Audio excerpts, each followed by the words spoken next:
Well, Capital football, just a little bit about it. Rich, storied program. Capital was top dogs. Made the second, third round of the playoffs and doing some great things. We knew we had something in 04, but we still had a really young team. Something was brewing, getting ready for that 2005 season. 2005, 2006, 2007, those years of Capital football have almost been kind of a benchmark. Here's the standard. Here's what we're trying to achieve. It was a blast to be a part of a program like that. We talk about dedicating your efforts. If you put on the jersey, you should be wearing the jersey proudly, but you should be ready to fight each and every day. And that just means in the classroom, in the community, and on your playing surface. This place has been to great heights with winning conference and competing for conference championships and having the opportunity to have those NCAA playoff berths and things like that is something that we're going to get back to those heights as well. So when you think about the Capital football program, both on the field and off the field, there's a couple guys that kind of stand out. One being Nick Fasonic, another being James Curtis. Ben Everson, those guys are all in their final season. Those are guys that have set that example for those freshmen, those guys that are also backing up their words with actions, both on the field and in the classroom. I want to start off the season really well. Our mentality kind of is like, why not us? Why not start now? You're not going to find quitting us. We're going to keep working until there's nothing else to do. I believe this year we can be a very good and dangerous football team. We're going to be fighting till the last whistle, till there's 0 minutes on the clock, and you come out of that game and you're going to know you played the Capital Comets. You go an entire off season and you're working for these 10 weeks. Hope our guys come out and play hard, and I think we will. But come out, play hard, and let the chips fall where they may. Last year we got a lot of bits and flashes of what we could be. Now it's like, all right, it's here, it's go time. Like, no more steps back, just each step is a step forward. I'm excited for tomorrow. I want defense first. I'm selfish. So I'm selfish too. I want the ball first. Yeah. I feel like that's one thing you definitely got to come out swinging first. First game of the last season. First game. 2.5 months from now, they'll all be over. 17 years.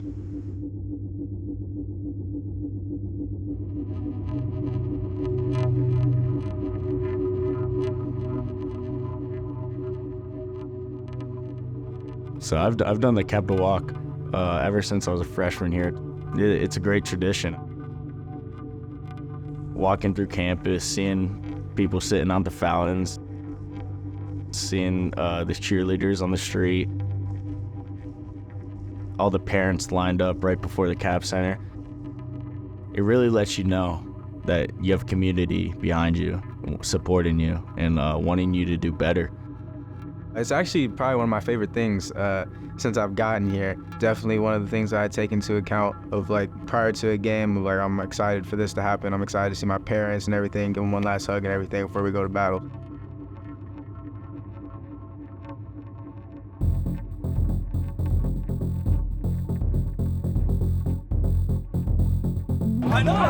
We are back here at Brownmore Stadium here on the campus of Capital University, and it's a great day to start college football here in Central Ohio.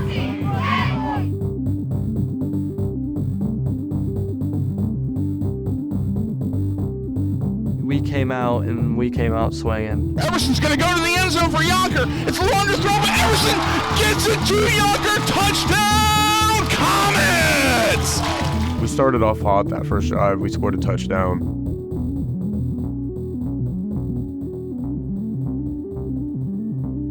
Sometimes we get into old habits of where it's one side or the other. We need both sides to play together as a team, and that's what we had in the second half. But I feel that we were just a little too late.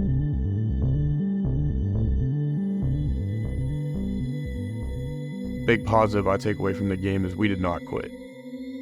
We were down I want to say 38-7 at one point and finished the game 45-35. I don't want to see guys feeling sorry for themselves. You know, what we did is what we did. And, you know, we got to own what we did. You know, it's what we put on the field. And so no matter what, I want our guys to, you know, put that helmet on, heads held high, and let's get after it. Some of the guys that played last year that, you know, played dominant roles on here, how do you feel like the culture is now with the guys on the defensive side of the ball? I feel like we just need to get to that point where we're just playing and not thinking. And I feel like a lot of guys are definitely in their heads. Really, it's about time to turn the heat up and get on guys who really just messing up things that we can't mess up on anymore. It's really culture change. I mean, we've been saying that. Yeah. I definitely feel like it's moving in the right direction, and the younger guys that are getting involved, it's going to pay out in years to come.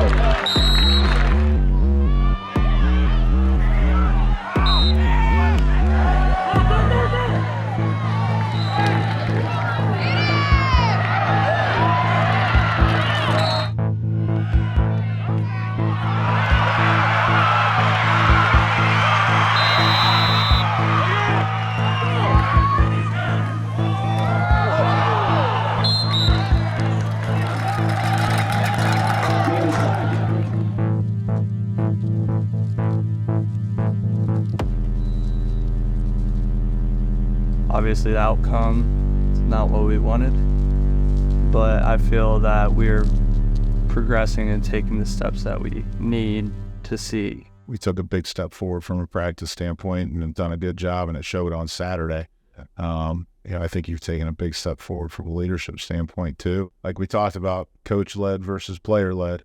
Sure. There's a big difference between those two. I think this week our guys really got a taste of what it takes to make it look like you are the part. People are more hungry than ever to go ring that bell. Biggest things you got to understand is how you handle success as well as how you handle adversity. Right. And, you know, when you go into halftime with a pretty significant lead, you got to be able to come out and back that up as well. Well, you guys handled adversity with last week being a kind of crazy week for me. Yeah. With having twins. Yeah, twins. Yeah. Man, what a shock. What a blessing. Typically, you don't try and have children during a football season if you're a football coach. But we did not plan that out very well. This game has been every single year decided by a last-second play. Yep. And it's time for us to be the one that makes that play or takes care of it at a time.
7, Lincoln, Washington.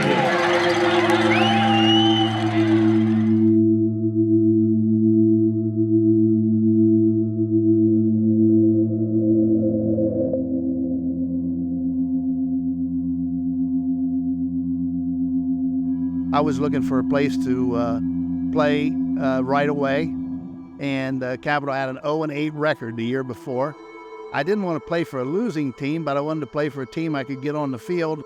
And he said, Roger, you can get on the field, and if I can get a lot of guys like you to come here, we're going to win games right away. Just making the transition from high school to college, at any level is a big jump. Once I got in the door, I realized that it was all about not only the effort that the coaches were putting in, but the upperclassmen leadership on the team and in the program was just so apparent. You knew that we were not a coach-led team, we were a player-led team. Otterbein, the rivalry, yeah, it's real. It's always respectful, but it's always a hard-fought game. Well, the rivalry with Otterbein means everything. When you step foot on campus, if you don't understand what the rivalry means, the weeks leading up to the game are everything. Capital Otterbein, there was always a little extra juice in the system as we were preparing for that week. There's a little bit of bad blood there. I believe it started like in the 1940s when a couple of Otterbein students would row their boats down to Capitol down Allen Creek. As the story goes, the oars were kept from that day and fashioned into a rivalry trophy to be traded between the two schools.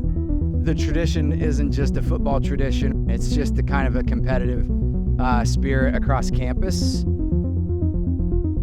On Friday night, they poured something on the field to make a big zero. I suppose they were trying to make a message about their school. But we said, they're making a message about their score. They're going to score 0 points today, and we shut them out. When I was a junior, we played Otterbein at home, and they had some fraternity members that snuck into the stadium and spray painted part of the end zone red and some choice words. We stuck it to them pretty hard that day. So I got injured in this game last year. This game has been circled on my calendar this whole time.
During the games, going into the second half, running out, trying to make a play, and defender dives at my leg, rolls my ankle up pretty good, and sucks to say I was out for the rest of the game.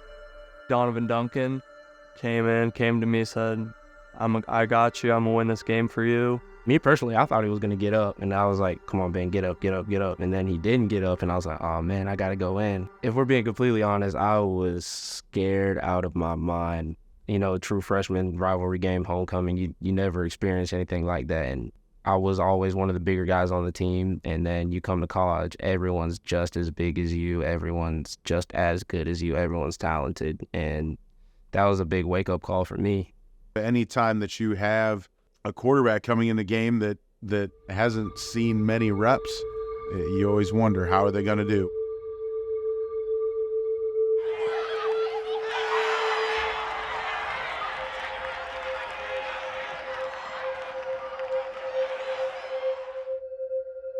They really thought the game was over at halftime. They thought we were going to lay down. Me and another senior, JC, we talked to the defense. We talked about playing for your brothers.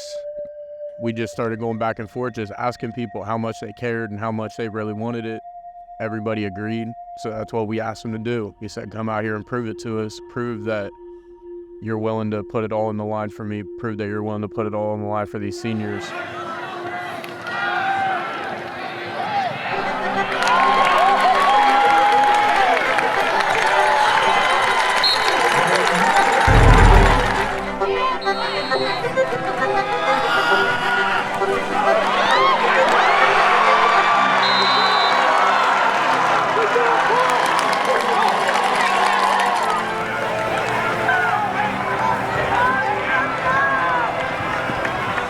Duncan in the shotgun, 3-receiver set. Going for it. Trying to get it to Elmore.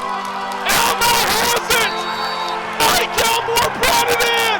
Now 1st and goal. 35 seconds and counting. The snap to Duncan. Duncan going for Elmore in the end zone.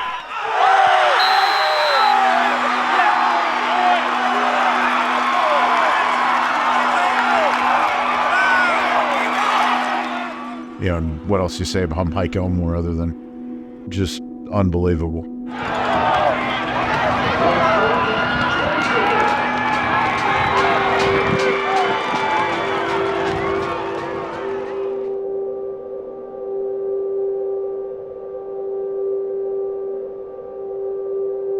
Having that chance to turn around to Capital fans and just raise that thing in the air, that was a great feeling. One that I'm always going to remember. Ring that bell, baby! You know it! For us to go out there and be able to ring that bell after a win, it's special, man. It was everything that we've been working for. As soon as we got there, we went to go ring it so hard that we broke the bell, actually. The bell would have been nice, but we were already going to be celebrating regardless. Yeah, just seeing the guys do that together and celebrate together, that's something that never gets old.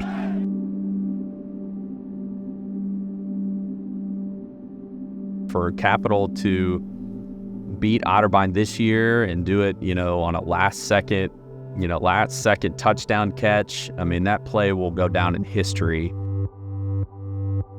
I guarantee if you polled the seniors on the team and asked them how fast their time at Capital went, every single one of them would say it went by in a flash. And so empty the tank, pour yourself into this. You will not regret it. And you'll be able to look back at the friendships and the memories that you've made on the field, in the classroom, and in the community as one of your proudest moments. It's still those little small pieces of just camaraderie and fellowship with those guys that you can't put a price on. And thankfully, I'm lucky enough to still have those relationships with a lot of those guys that I played with so long ago. I can't say enough things about the relationships that last forever from Capital. And I have great friends that were not a part of the football team, but my greatest and strongest relationships to this day are the relationships that I built during those years while I was here at Capital. Football is all about hard work, teamwork, learning resiliency, learning perseverance. These are the lessons you get from the great coaches. And if you learn your lessons, you'll be successful in life. And if you don't learn your lessons, the lessons will just get harder until you do learn them. Athletics is not always about the wins and losses. It's about what you gain from that experience. We want you to play hard. We want you to win, but we want you to win in life even more importantly. We have 100 years of football. Can you imagine what that is for so many people that's come through this university? Pride of Purple is what we are and what we're proud to be.